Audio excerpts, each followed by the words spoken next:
നിയമസഭാ തെരഞ്ഞെടുപ്പിലേക്ക് എൻഡിഎയുടെ ഘടകകക്ഷിയായ 2020 ആദ്യഘട്ടത്തിൽ പ്രഖ്യാപിച്ച സ്ഥാനാർത്ഥികളായ ലക്ഷ്മിപ്രിയയുടെയും വീണ നായരുടെയും പേരുകൾ വോട്ടർ പട്ടികയിൽ ഇല്ലാതിരുന്ന സംഭവത്തിൽ പാർട്ടിക്ക് വീഴ്ച പറ്റിയിട്ടില്ലെന്ന് 2020 chairman Sabu M Jacob.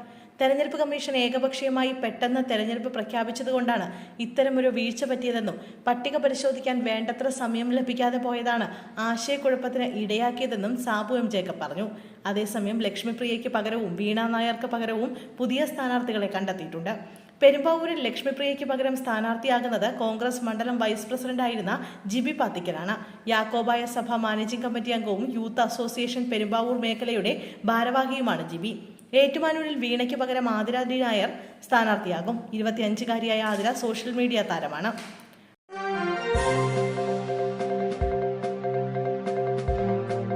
Vande Bharat train നേരെ കല്ലെറിഞ്ഞ സംഭവത്തിൽ അങ്കമാലി സ്വദേശി സുജിത്ത് സുരേഷിനെ റെയിൽവേ പോലീസ് അറസ്റ്റ് ചെയ്തു. നെടുമ്പാശ്ശേരിക്ക് സമീപം അകപ്പറമ്പ് റെയിൽവേ ഗേറ്റിനടുത്ത് വെച്ച് കഴിഞ്ഞ 7-ാം തീയതിയായിരുന്നു സംഭവം. പ്രണയ നൈരാശ്യത്തെ തുടർന്നുള്ള മാനസിക വിഷമത്തിലാണ് താൻ ട്രെയിനിന് നേരെ കല്ലെറിഞ്ഞതെന്ന് പ്രതി പോലീസിനോട് സമ്മതിച്ചു. തിരുവനന്തപുരത്ത് നിന്ന് മംഗലാപുരത്തേക്ക് പോവുകയായിരുന്ന വന്ദേ ഭാരതിന് നേരെ 3 വട്ടം കല്ലെറിഞ്ഞു. കല്ലേറിൽ ചില്ലുകൾ തകർന്നു. ഇന്ത്യൻ റെയിൽവേ നിയമം 153 പ്രകാരം ജാമ്യമില്ലാ വകുപ്പിലാണ് കേസെടുത്തത്. പ്രതിയുമായി തെളിവെടുപ്പ് നടത്തി.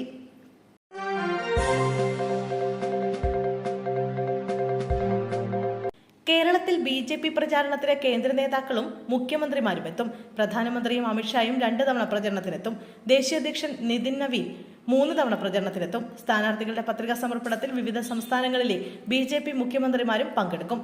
തിരുവനന്തപുരത്ത് കേന്ദ്രമന്ത്രി അശ്വിനി വൈഷ്ണവ്, കാസർഗോഡ് ദില്ലി മുഖ്യമന്ത്രി, കണ്ണൂരിൽ മണിപ്പൂർ മുഖ്യമന്ത്രി എന്നിവരെത്തും. കൊല്ലം, കാഞ്ഞിരപ്പള്ളി എന്നിവിടങ്ങളിൽ ഗോവ മുഖ്യമന്ത്രിയും പങ്കെടുക്കും.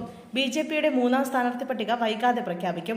10ഓളം മണ്ഡലങ്ങളിലാണ് ഇനി സ്ഥാനാർത്ഥികളെ പ്രഖ്യാപിക്കാനുള്ളത്. ഇതുവരെ 86 മണ്ഡലങ്ങളിലാണ് സ്ഥാനാർത്ഥികളെ 2 ഘട്ടമായി പ്രഖ്യാപിച്ചത്. തിരുവനന്തപുരം സെൻട്രൽ, മാവേലിക്കര അടക്കം മണ്ഡലങ്ങളിലാണ് ഇനി സ്ഥാനാർത്ഥികൾ ആരെന്നറിയേണ്ടത്.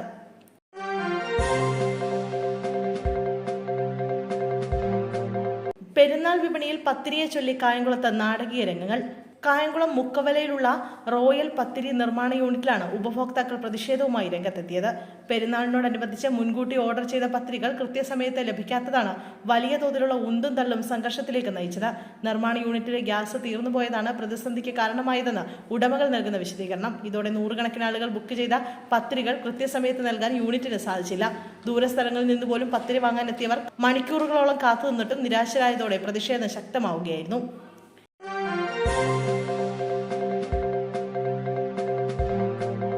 സംസ്ഥാനത്ത് സ്വർണ്ണവിലയിൽ നേരിയ വർധനവ്. ഇന്ന് 22 ക്യാരറ്റ് 1 ഗ്രാം സ്വർണത്തിന് 13,835 രൂപയാണ് വില.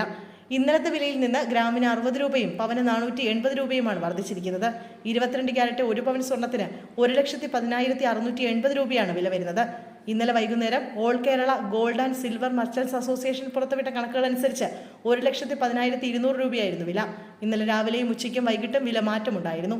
ഇന്നലെ മണിക്കൂറുകൾക്കുള്ളിൽ 3,200 രൂപയുടെ മാറ്റമാണ് ഉണ്ടായത്.